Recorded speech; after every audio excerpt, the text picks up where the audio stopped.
Satnam,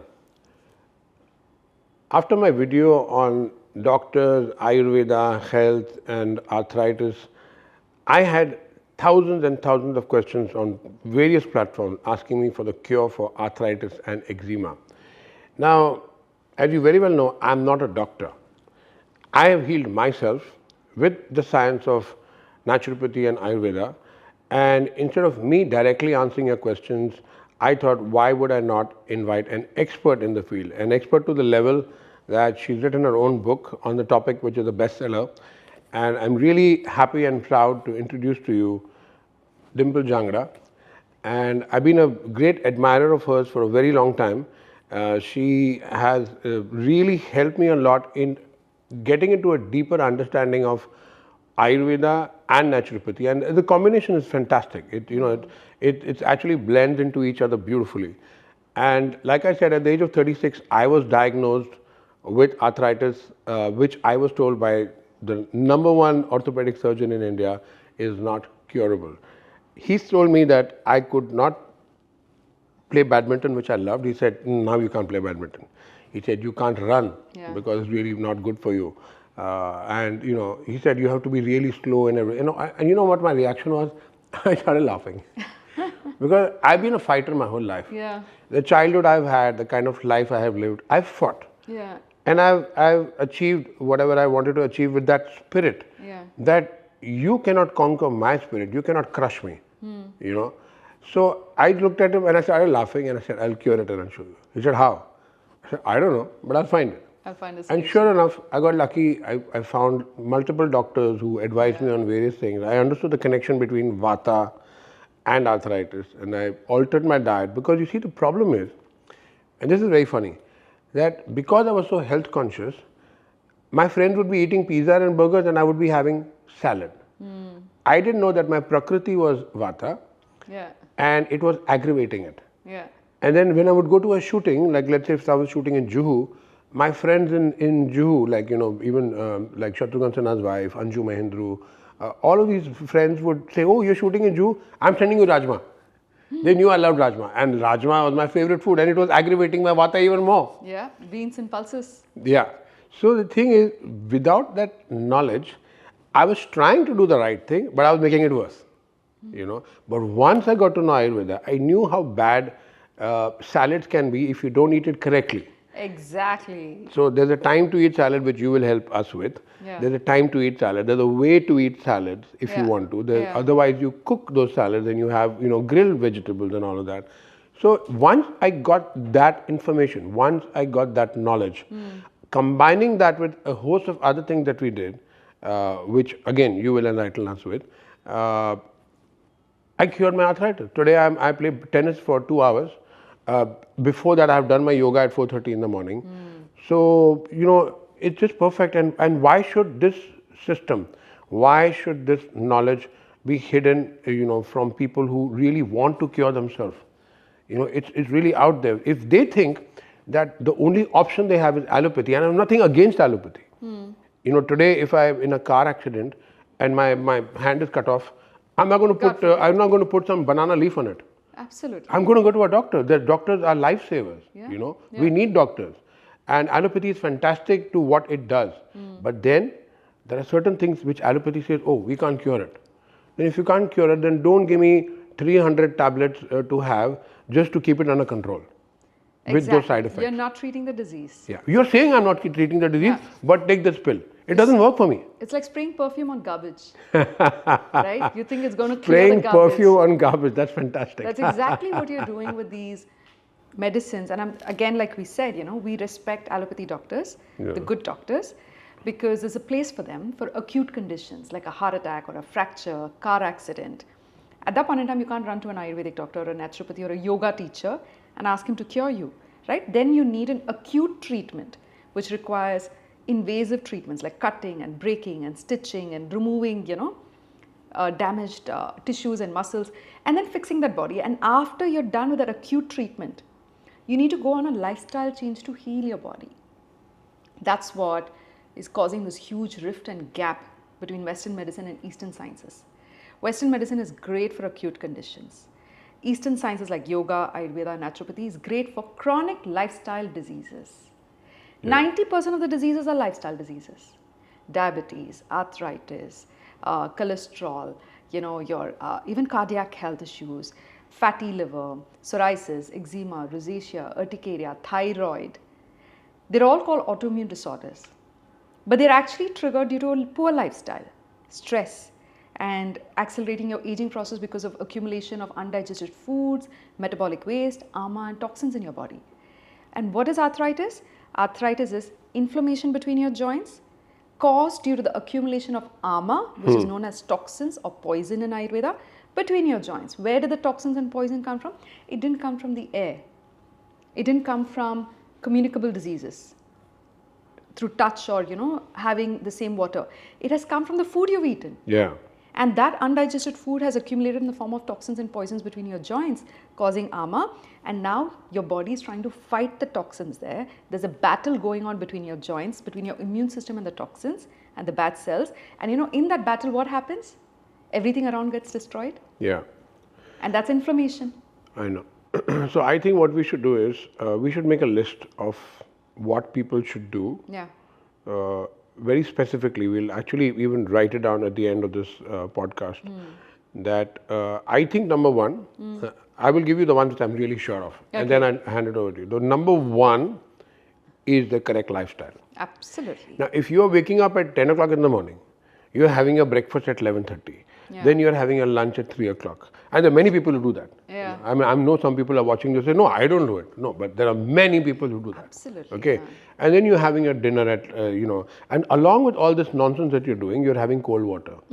You're having, that's the diet part. So we'll go to that. But your lifestyle, what time you wake up, what time you sleep.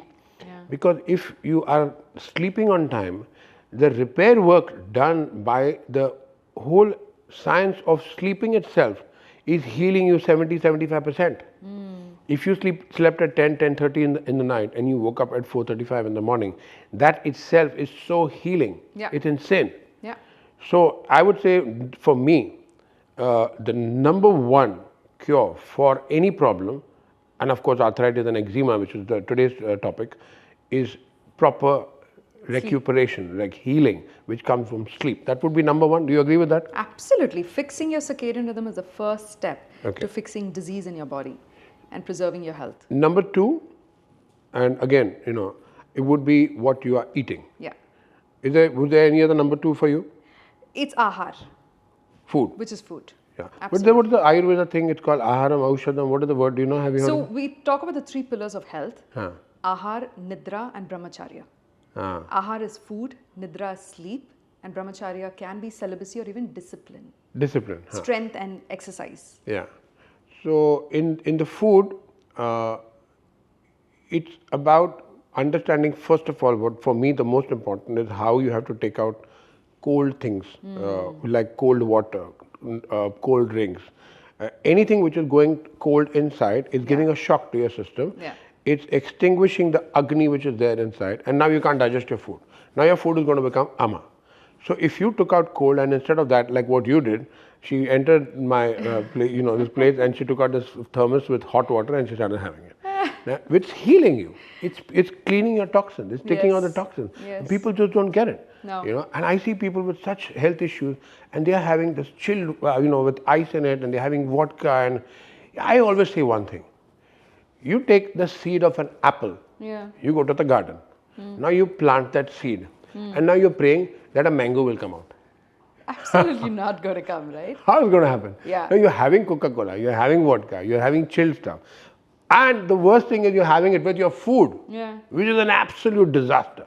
With your food, what the Chinese and the Japanese do, they have these small cups and they keep sipping herbal tea, which is hot. Yes. And that's all that's allowed. Yeah, to stimulate the digestive fire. So, as far as the diet is concerned, if you first understood the how to, and also now, for example, there's so many things. People are standing and they're eating their food. They are working in the office. So, in the lunch break, they go down and they go to some canteen or they go to some, and they're standing and talking to each other. And first of all, talking to each other and eating. Doesn't make sense either. So that's going to, not get into the right, the whole digestive system is going to go for a toss. So when you're standing and eating, Yeah. talking and eating, where is the food going? It's not going to do any good for you. No, it's just rushing down your gut without getting digested, without getting absorbed, without getting assimilated. So first thing on the diet list, now in the subsect of the diet, is to stop having anything cold. Yeah. Yeah. Second would be to cut out sugars, because It's sugar is inflammatory. adding to the inflammation. Yeah. I would say what worked for me is ginger, Yeah. because ginger aids in taking the vat out from the body. Yeah. And the most important for me, what I swear by, Yeah. is ghee and white butter, which is made at home. Even my ghee is made at home. That's good. That's healthy. Ghee So is what? very good. So what people do is they take a spoon, Yeah. and they put a little bit ghee on the roti. You know what? How we do it? We take the bottle and we just put it like this. Yeah. Yeah. Because your body can do tremendously well if the ghee is cruelty free and made without any hormones and antibiotics in it, which is usually found in cows nowadays, Yeah. growth bovine hormone and antibiotics. Yeah. Then at least it doesn't make you antibiotic resistant. Yeah.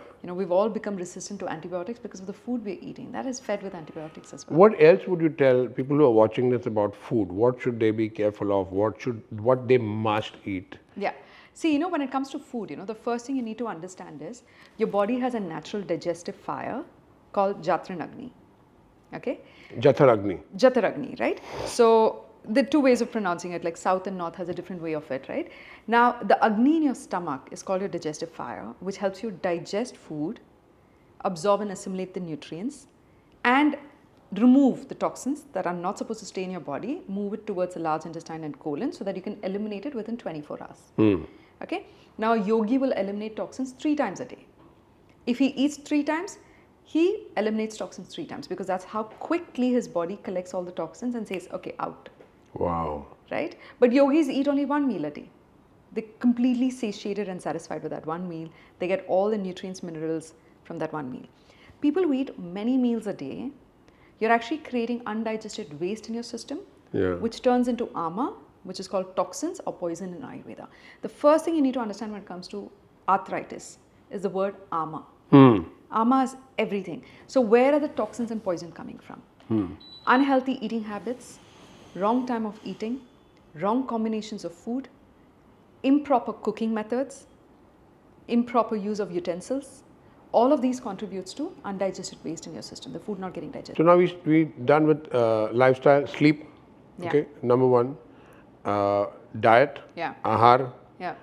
which we started with by water, and not to have anything cold, Yeah. cold water and things like that. And inflammation, to kill the inflammation, we have ginger and Yeah. turmeric. Turmeric is very good. See, when it comes to arthritis, these are the top 4 herbs and spices that I recommend. What? Turmeric, because it's anti-inflammatory, antibacterial, antiviral, antifungal. Now, imagine a kid in your house gets hurt, falls off a bicycle, but it's not an open wound. And there is a bit of inflammation and swelling. What is inflammation? The body's defense mechanism to protect that organ. Your autoimmune system has rushed here to kill the bacteria or unhealthy viruses that are getting accumulated here, or the toxins or the ama or the swelling. So there's an inflammation here. It's a body's defense mechanism. When you put turmeric on it, turmeric ka lep, haldi ka lep, what happens within a few hours? The inflammation goes down. What if it's an open wound? Can you put it on In that? an Or? open wound, if it's just a first degree cut, it's only the first 2 layers of the skin, the epidermis, then you can put turmeric, because turmeric, when it gets absorbed in the bloodstream, it's extremely beneficial. If it's an organic turmeric that hasn't been colored, that has no heavy metals in it, that is, from a pure organic farmer, then that turmeric, when it enters the bloodstream, kills all the inflammation and unhealthy bacteria in that region. But if it's a 2nd, 3rd degree burn, then you need to see a doctor first to quickly treat that part of the skin, because you don't want any infection to go in. Yeah. And then when the skin starts healing, you can start using turmeric for the rest of your life on it. Okay, so you have ginger, turmeric, and then? So ginger and turmeric goes together, the best spices that are anti-inflammatory, antibacterial. And then we have ashwagandha. It's an adaptogenic herb. Okay, now ashwagandha has become like a poster child of the Western world. You have Jennifer Lopez and all of these big stars endorsing ashwagandha as a medicine that they can take when they're feeling exhausted and weak. Ashwa means horse, gandha means smell. It means smell of the horse. It makes you run like a horse. Ashwagandha improves your energy levels dramatically. It's an adaptogenic herb which makes your body adapt to the situation that it is in. There's a lot of inflammation, ashwagandha will help you get the inflammation down. You're having weakness and fatigue, ashwagandha helps you fight that fatigue and get you more energy. If you have sleep issues, ashwagandha can help you calm down and also fall asleep. But ashwagandha is only for certain people, not for all people. Now, which people? So if you have vata imbalance, kapha imbalance, you can definitely have ashwagandha. But if you have pitta imbalance, excessive body heat, then ashwagandha is not advisable. It's heaty. It's heaty, ashwagandha, right? Ashwagandha is great. It's an adaptogenic herb. It also helps in reducing inflammation. Now remember, all herbs and spices, all Ayurvedic formulations, herbs, are designed to reduce inflammation. That's the first thing they do. Inflammation is the root cause of 50% of the diseases in our body. So all Ayurvedic herbs and spices reduce inflammation. That's like given and taken. Your cinnamon, cardamom, clove, grated ginger, pepper, star anise, lemongrass, ashwagandha, shatavari, guduchi, gugul, all of them reduce inflammation. That's the beauty of it. But should you have all the herbs? Not at all. Anything in excess is poisonous. Haldi, to a certain extent in a day, is great. But if you put haldi ki sabji in everything that you have, you know, haldi root vegetable, and you end up having excess of it, it can lead to discoloration of your whole body. You know, I saw recently a podcast with somebody and he said, you should have a spoon of haldi in water. In my view, a spoon of haldi is a disaster. It's toxic. It'll turn poisonous for your body. This much?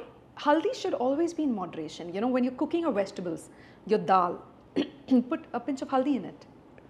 Yeah, but when she said like take a spoon of haldi and she showed the video of taking a spoon of haldi and put it, I said, what is she doing? Disastrous. That's disastrous. You know? See, cinnamon, okay, it's anti-diabetic. Cinnamon helps in reducing sugar spikes in your body. It calms your pancreas, helps in stimulating your liver to detoxify, and gets your diabetes type 2 symptoms down. But if you overdo cinnamon, it will become poisonous. So remember, everything in moderation. Amrit can also turn into poison if overdone. You know, forget about amrit and herbs. I know for a fact, this is I know for sure, that water, my teacher said that if you drink one drop less of water, you're going to be unhealthy. And he said one drop more of what you need is also poison. Absolutely. Even water can be poison. So you have to drink water as much as you need. You don't.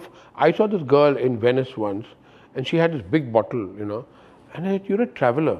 Why would you carry on such a big bottle for the whole day, you know? Yeah. She said, no, this is every hour I drink so much. I said, why? She said, oh, but it flushes out the toxins from your body. It also flushes out your vitamins and minerals and nutrients I know. from You your know, my body. grandfather used to say, Neem Hakim Khatrai Jan.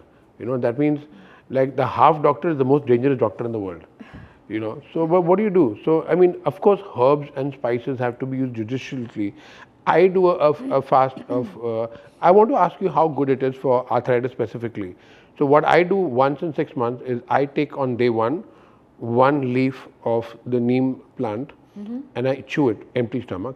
On day 2, I take 2. On day 3, I know it's great for blood, but I want you, from your point of view, to tell, you know, the viewers what exactly it's good for. On the day 9, I have 9 leaves and that's it. But because it's like you said, you know, you can't overdo it. I only do it once in 6 months. I use it as a detox for my blood, you know. But are you aware whether it helps with arthritis or not?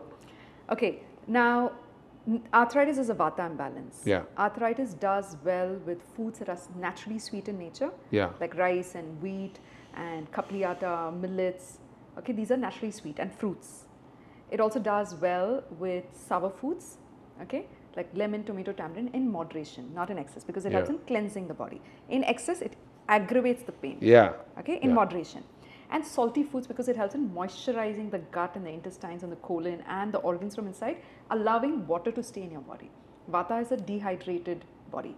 Vata doesn't do well with bitter, astringent and pungent foods. Bitter foods will all be your karela, neem, and you know, all these aerated drinks also comes in a bitter and astringent in a certain way. Astringent foods would be like your potatoes and your pomegranate, and pungent foods will all be your heaty, spicy foods. Okay.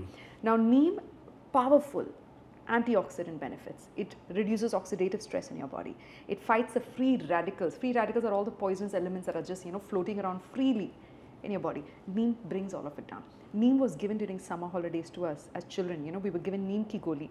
They would take neem leaves, put it in mortar and pestle, grind it and make a goli out of it, and they would push it at the bottom of our throat and then just make us swallow it, and you don't drink water. Because it spreads the bitterness in the mouth. we just swallow it, and we would be tempted with, like, 1 teaspoon of, organic jaggery or sugar at home, saying have this at the end of it as a reward for having neem. Neem helped in cleansing the parasites from the gut. It helps in killing the unhealthy bacteria. Unhealthy bacteria and parasites don't like bitter foods. Just like how we don't like bitter foods, even they love sugar. So neem helps in cleansing the parasites and unhealthy bacteria. The undigested waste starts getting released. You get a little bit of a diarrhea-like symptom most of the times. The toxins come out, the worms come out that are eating your nutrition. The pancreas starts relaxing, okay, which is supposed to, control your sugar spike. The insulin level gets moderated. So it's great for diabetes type 2. It's great for intestinal cleansing, parasital cleansing. It is great for you overall for your blood pressure, diabetes, all of these. For arthritis, in moderation. Don't overdo it. Like 5 days, 7 days a month, you can take it. 1 neem, 2 neem, 3 neem. Like you said, anything in excess can become toxic. It helps in reducing inflammation, reducing oxidative stress. In excess, your body will become more sensitive to pain. Neem, haldi, ginger, it heats you up. It increases your body heat. Recently, I bought the powder of a papaya leaf, a papaya tree leaf. And I would, in my mind, when I tasted it, it felt the same as having neem leaf. It's the same effect? Similar. Papaya leaf is excellent for getting your platelet counts up. Yeah. When we have jaundice Yeah. or, Dengue, when I had dengue, that's all I had. Right? Yeah. This is a very powerful herb. Yeah. Papaya leaf extract. So when it's powdered, it has the same, it doesn't lose any. It has the same effect. Wow. It helps in cleansing the parasites from your gut. Now remember, the parasites in your gut, all of us have parasites, worms in our gut because of, the environmental pollution, and also your gut is a breeding ground for all kinds of bacteria, right? Because there's so much nutrition and food there, so the bacteria is surviving there. There's good and bad bacteria. The good bacteria digest that food and releases nutrients for you and for themselves. Yeah. The bad bacteria are like parasites that eat the nutrients and kill the host. Yeah. Like cancer cells. Yeah. Cancer cell is a parasite that kills the host. Yeah. Right? They do not like bitter foods like neem. They do not like bitter foods like papaya seeds. Seeds also. Cucumber seeds, pumpkin seeds. These 3 paralyze the parasites. And once they're paralyzed, you drink a lot of water and flush it out. Yeah. There's so much beauty to the understanding of Ayurveda and naturopathy because this knowledge is there. My grandfather knew it, his father knew it, and then somewhere we just lost it. We lost in translation actually, post-colonial rule. Yeah. That's what has happened.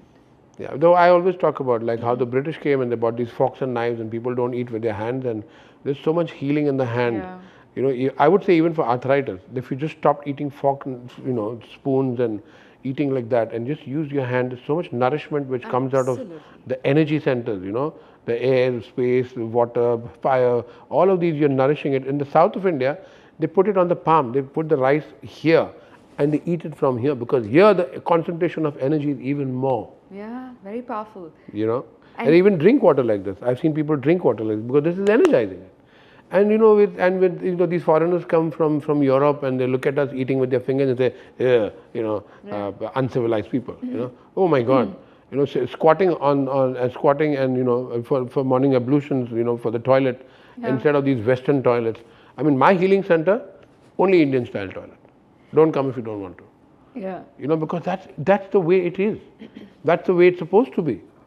In fact, the West are moving towards the East now. They are Germany is totally into Ayurveda right now. Yeah. Oh my God, every German knows Ayurveda. I have my doctors who I know so well from Pune, from Delhi. They are invited by Germany all the time. Half the year they are in Germany now. Yeah. And the number of Germans that are coming to India for treatments in Kerala. Like I went to a retreat in Kerala for a podcast and they invited me and I was staying at the retreat, went for the yoga class. 98% of the people there were Germans. Wow. From Switzerland and from Zurich and different parts in that area, because see, that part of the world has seen World War I, World War II, Cold War. They've seen the worst apartheid, they've seen the worst of humanity, and now they're turning around and rebuilding life from scratch in terms of value system. And they're going for the very best. When you get a chance to rebuild, are you going to bring trash in your house? No, you bring the very best value system from around the world. Look at Japan, one of the most progressive countries, and the rate of disease is so low out there. Okay, And now this is post Hiroshima, Nagasaki. See how they've turned their life they around. turn it around, yeah. So now, for arthritis and eczema specifically, one thing again I'm sure of which I will say is that you don't over exercise. No. You do everything in moderation. Even if you're doing yoga, you don't do ashtanga. You do hatha, and that too in a very light way, because what you want is the twists happening. You are twisting your organs with all of the whatever the twisting poses are. You are creating the flow in the meridians with the blood flow with all the asanas you're doing and the Surya Namaskar, but if you have to do it lightly. One thing I would say, apart from not over exercising and doing badminton and running and all of those things which will aggravate it, is also using a lot of the sun energy, because I think for vata and for arthritis specifically, the sun, and I always spoken about how we are the only civilization out of all the civilization before us that does not worship the sun. Unfortunate. Yeah, I do. I worship the sun. Absolutely. I wake up in the Unfortunate. morning, I look at the sun, and I just like, that's my God. We exist because of the sun. Last year, a year ago, I had this chronic pain in my lower back, which I've had since I was 16, 17 years old. Yeah. And I was diagnosed for slip disc for 20 years. 20 years, can you imagine the number of doctors my parents took me to? They kept saying it's a slip disc, it's a prolapsed disc, the disc has got ruptured, the nerves have got ruptured there, and it has moved out of place, and you just have to go into bed rest. I was in complete bed rest for 2 months in 2013. Complete bed rest for 2 months. Okay? And after that, my life turned around. I went to the US, became an investment banker, came back. In that bed rest, I was like, praying to God, what can I give up? There was nothing that I had, vices to give up. I don't drink, I don't smoke, I'm a vegetarian. Now I've become vegan. I don't gamble. What do I give up? I don't date random people. The only thing I did was dancing. I was like, I'm going to stop dancing if you cure me, if you bring me back on my feet. Okay? Imagine I'd gone through bed rest so many times in my life. And they kept saying it was getting triggered due to emotional trauma and stress, which I had a lot in my growing years, right? Only last year, Dr. Irani found out. He did my blood test and he went through my reports. So many doctors for 20 years missed it. He said, you're HLA-B27 positive. You're born genetically with an inclination towards ankylosing spondylitis, which is a form of arthritis. So I had my first bout of arthritis at the age of 18. When suddenly I started walking like this. I was bending and walking, and my mom was laughing. She's like, why are you walking like grandpa? I said, I don't know. So I would lie down on the floor to correct my bones and then be able to walk straight. And every now and then I would start walking like this. So how did that get arrested? Lifestyle changes. Yeah. So when Dr. Irani said, I have HLA-B27 positive blood type. It's a blood type that most of us have, like how you have O positive, B positive and all of that. HLA-B27 positive blood type has an inclination towards ankylosing spondylitis. Not everybody triggers it. And ankylosing spondylitis is a degenerative arthritis disease. What it does is, between your bones, the spinal cord, your immune system starts creating new bones. So your spinal cord is like a series of bones together that has mobility. Now all the bones have got stuck together and it has become a single bone called bamboo spine. It's called bamboo spine in colloquial terms. So if someone develops a bamboo spine, even an anesthesia doesn't work on them. So doing a surgery on someone who has a bamboo spine or ankylosing spondylitis is very difficult because they can't fall asleep. Okay, what is the cure for it? Move your body. Mobility is the only cure. Movement is medicine. If you stop moving, the joints will get stuck to each other. So that's a form of arthritis. Second, what was the cure for it? When he told me that this is my diagnosis, I took 2 months rest. This was after my book launch. I said, now that I know what was causing that slip disc for the last 20 years, it was never a slip disc. It was actually ankylosing spondylitis. I just started sunbathing every day for 2 months. Sunbathing is a culture. How much time? That is not, at least 1 hour, half an hour, 1 hour, but in a very sensible manner. You don't burn up your skin. Yeah, no. And when you do sunbathing, please don't wear sunglasses. That's the stupidest thing to do. Yeah. When you wear sunglasses, you're telling the eye consumes information. The eye tells the brain it's night. Yeah. But the brain is asking the skin, are you burning? The skin is saying yes, but the brain says, no, you can't burn, it's nighttime. Yeah, so the brain stops sending pigments to your skin to protect it. Yeah. Do not wear sunglasses when you're sunbathing. Yeah. And be sensible when you're sunbathing. 20 minutes front, 20 minutes back. Then go back in the shade. I say that when you are sunbathing, the most important thing to understand is the Ajna Chakra. Yeah. That has to be exposed to the sun directly. Yeah. The navel. The navel has to be exposed to the sun. These two, and then when you turn around, your spine. Yes. Everything else is fine, it's good, but these are the three things that you have to make sure they're exposed to the sun at least for 20 minutes every day. Absolutely. You know, and we have always had pets. We've had different dogs. I've seen cats, and they just find, even if the sun is falling on this much part of the house, they will find the way to that sunspot and they will bathe in that. You know, they will soak in that sun energy. Cats, dogs, they're such creative, intuitive creatures. Intuitive, yeah. They'll find a creative solution for all their problems, and they intuitively move towards nature, not away from nature. We're the only self-destructive species that destroys itself because of excess knowledge in the wrong direction. I know. So, is there anything else we can tell for arthritis? Because there's so many different things I did, you know. Is there anything else we can add to, you know, for people who have arthritis? And we're going to come to eczema, I think, in a different podcast altogether. Yeah. But see, arthritis, like I said, understand why AMA, toxins or poison, are created in the body, and it's getting deposited between the joints. Now, why is it getting deposited in the joints? Because you're not eliminating the toxins effectively. So clearing constipation is the first rule for arthritis. You cannot have constipation in your body, even for a day. It will aggravate your pain and inflammation in the body. How do you eliminate toxins on a daily basis? Number one is squatting. Okay, having an Indian toilet versus a Western toilet will solve a lot of your problems, because the colon, the anus, gets twisted when you're sitting. It locks. So if we were designed to eliminate waste while we were sitting, we would be eliminating waste right now. We're not, right? Because the colon is locked, the anus is locked with that twisted muscle. There's a sphincter there, it locks it. But when you squat, that sphincter opens up and allows the colon to release the waste. So remember, when you squat, you have a natural urge to go to the bathroom. When you sit, your colon, as a defense mechanism, closes the anus so that you do not defecate while you're sitting. now, you know, I have this table, I keep my laptop on it. And during the day, whenever I feel I know for a fact I need a 15-minute laptop work, I squat, I put the laptop in front of me, because that action, you go to the villages, when these village elders, they have their meeting, they don't sit on chairs and have these meetings, they squat on the ground. You know, you see tribals, you know, you go to a tribe in the Amazon, they're not going to find these fancy stones and everyone sitting on the stone, they're all going to squat. Because the whole action of squatting itself is doing so many things to you on so many different levels. And for people with arthritis, the whole elimination of waste and AMA is so critical. Very that important. Squatting is something which, you know, even if you're watching TV, for example, I mean, it's okay, you don't have to lie down on the bed and watch TV, squat.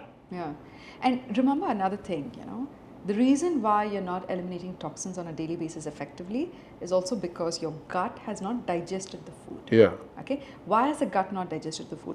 Now look at your gut. It's the largest set of organs in your body. Largest set of organs. It's made of your stomach, small intestine, large intestine, colon, and then even your pancreas, liver, and gallbladder contributing to the digestive process. So when you look at it, it's the largest set of organs. So you have a fancy car, which is the largest set of equipment in the car. It's not your stereo system, it's not your upholstery that's expensive, it is the car engine. Now, if you run your car 24/7, what will happen?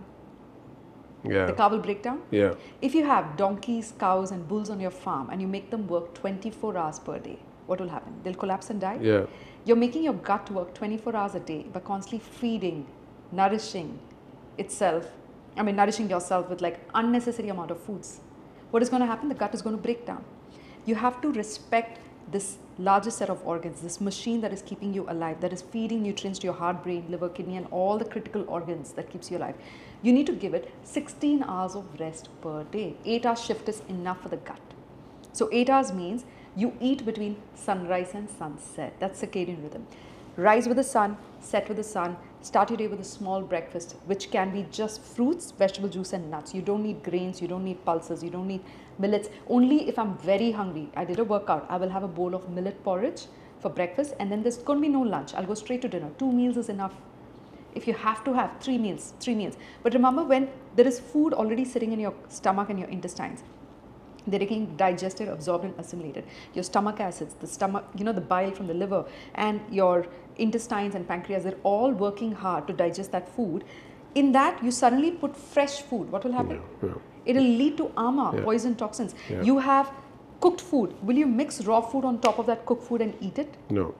That's what happens when you have raw salad and cooked meals together. It is leading to ama. When you're having cold water, you're diminishing the agni, it leads to ama. Okay. Now, one thing I know for a fact that really helped me with my arthritis was abhyanga. Yeah. Daily, every morning I wake up, I put my yoga mat out and I take sesame oil and I give myself a massage all over the body. Thrice a week, I call my malishwala, my masseuse, and he massages my body with, going into the muscle and all of that. But every day, oil has to go in the body. It's not negotiable. If you have arthritis already, you want to cure it. Yeah. You can't say, oh, I can't do this and I can't do that. You have to do everything that is written in the book to cure arthritis. That's what I know. So I do that till today. Even though I'm cured of my arthritis, I do it every day. Okay. The other thing is intake of oils and ghees. Specifically coconut oil. Yeah. You ingest that. I have which is the seed? Flaxseed. Flaxseed oil. I put flaxseed oil on my food. Yeah. I have it. I have a lot of ghee. Yeah. As much ghee as you can even imagine. Yeah. Okay. And I have that because the dryness in the body has to go, which is why those of you who keep asking me why does my skin shine so much, it's because the body is oleated. It has oil inside. It is lubricated. When your body is not lubricated on the inside, it dries up. Absolutely. Okay.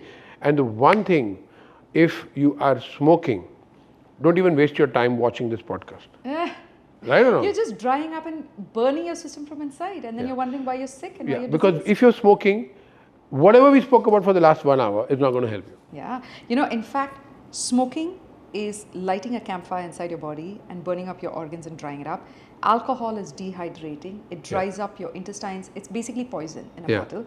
And then even your packaged processed foods, junk foods, is basically eating ama. You're not creating ama, you're eating toxin. Yeah. Okay. And meat, seafood and eggs is also something that I don't recommend when you have arthritis. Meat, seafood and eggs, because they take a lot of time to digest.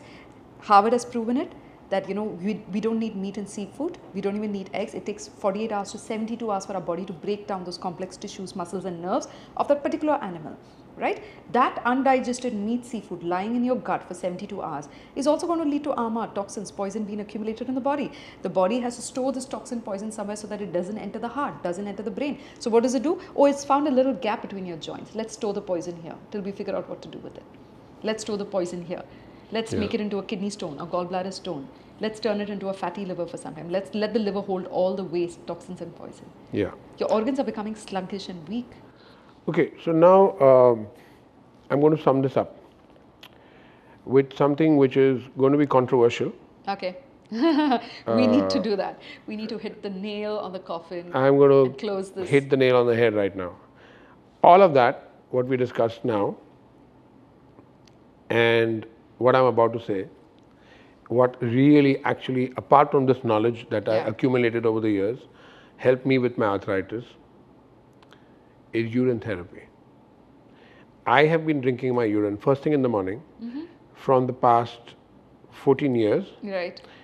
And that is the one thing which I know for a fact cured my eczema and my arthritis.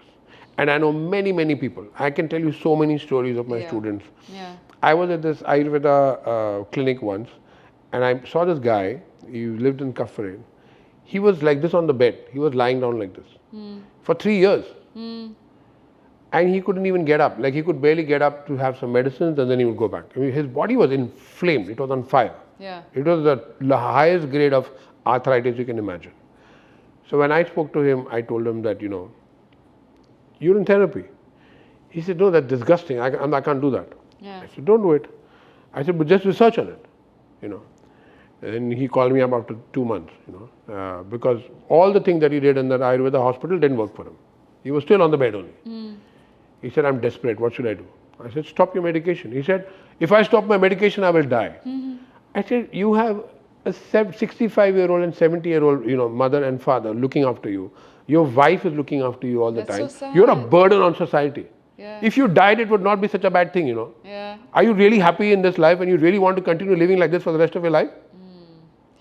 How is death not a release for everyone involved? I told him that. Yeah, he needed that. He needed that hard talk. Believe me, he needed it. Yeah. Anyway, so he called me the next day. He was crying. He said, I'm going to do it. I'm going to stop my medication, my allopathy, and I'm going to do urine therapy. He called me up after, I think, a month and a half. He said, I've started walking around my house. I said, congratulations. He called me up after 15 days. He said, I'm in my garden for the first time in 4 years. Look at that. I said, congratulations. He called me up 2 months after that. He said, I've started running. He lives on the 24th floor in Kafred. He said, I've started running up and down twice. Yeah. And he said, I can't thank you enough. I said, don't thank me. Thank the science. Yeah. Thank my teacher who told me about urine therapy, you know. So I'm just saying that it's something that, and that's only one example I'm giving you right now. There's so many examples like this of people who have actually literally, you know, come from the threshold of death and desperation and, you know, all of those diseases with just the simple thing of having your urine first thing in the morning. I know it's controversial. Some people will get disgusted by it, but it's a medicine. You know, and if you're not eating junk food, if you're not eating spicy food, it's just clear liquid and it's more sterile than water. Yeah. It's safe, it doesn't have any bacteria in it, it doesn't have any diseases in it. You have it, and whatever disease you have will get cured. This is my guarantee. Okay, so we have now the ultimate bomb, which I gave just now. We have all of those things that you must understand about your lifestyle, about the circadian rhythm, about your relationship with the sun, the spices, your food and ama, your yoga, all of those things. And then finally, you have this wonderful book by this wonderful human being whose mission in life is to make people healthy. So, and she also has a clinic. You can, you know, go to her clinic. She has a wonderful team of doctors that help you with, all kinds of treatments, with massages, with therapies. So please, I have so much respect for this wonderful woman over here. Read the book. It's there in the caption below. And if you need further help, you can call her for a consultation. She's one of the least money-minded, the least greedy human beings, the least greedy doctors I know. And it's just so wonderful to have for this conversation, and I really want to thank you for it. Thank you. Thank you for having me. It was such a pleasure to talk to you, as always, Vijay. Likewise. Satnam.